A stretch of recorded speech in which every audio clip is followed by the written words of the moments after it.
નમસ્કાર, આપ જોઈ રહ્યા છો નેશન પ્લસ ન્યૂઝ. હું છું આપની સાથે હેતલ ભગત.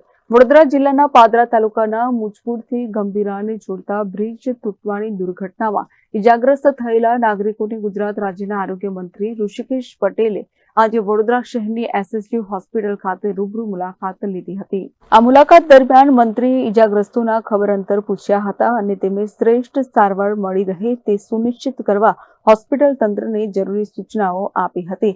આરોગ્ય મંત્રી ઋષિકેશ પટેલે ઇજાગ્રસ્તો સાથે સંવાદ કરતા જણાવ્યું હતું કે રાજ્ય સરકાર આ દુર્ઘટનાથી પ્રભાવિત થયેલા તમામની પડખે મજબૂતીથી ઊભી છે. ઇજાગ્રસ્તોને તાત્કાલિક અને યોગ્ય તબીબી સહાય પૂરી પાડવામાં આવી રહી છે અને તેમના ઝડપી સ્વસ્થ થવા માટે તમામ શક્ય પ્રયાસો કરવામાં આવશે.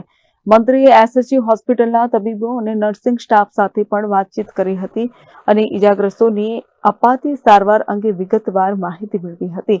તેમણે ખાતરી આપી હતી કે ઇજાગ્રસ્તોની સારવાર માટે જરૂરી તમામ સુવિધાઓ અને સંસાધનો પૂરા પાડવામાં આવશે.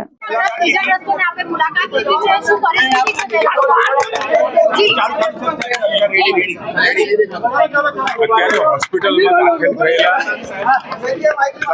જે ઇજાગ્રસ્ત હતા એમાંથી અત્યારે 3 સારવાર હેઠળ છે.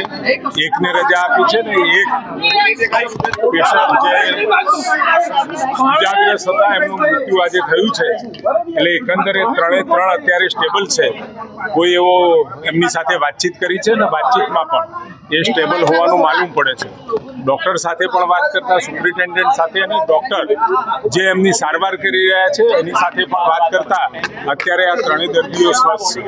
કેમેરામેન નવનીત પરમેશ સાથે સત્યમ નવાશકર, નેશન પ્લસ ન્યૂઝ વડોદરા. સમાચારોનો સતત અપડેટ મેળવવા માટે અમારી નેશન પ્લસ ન્યૂઝની યુટ્યુબ ચેનલને સબસ્ક્રાઇબ કરો, બેલ આઇકન દબાવો અને જોડાયેલા રહો ફેસબુક, ઇન્સ્ટાગ્રામ અને ટ્વિટર પર.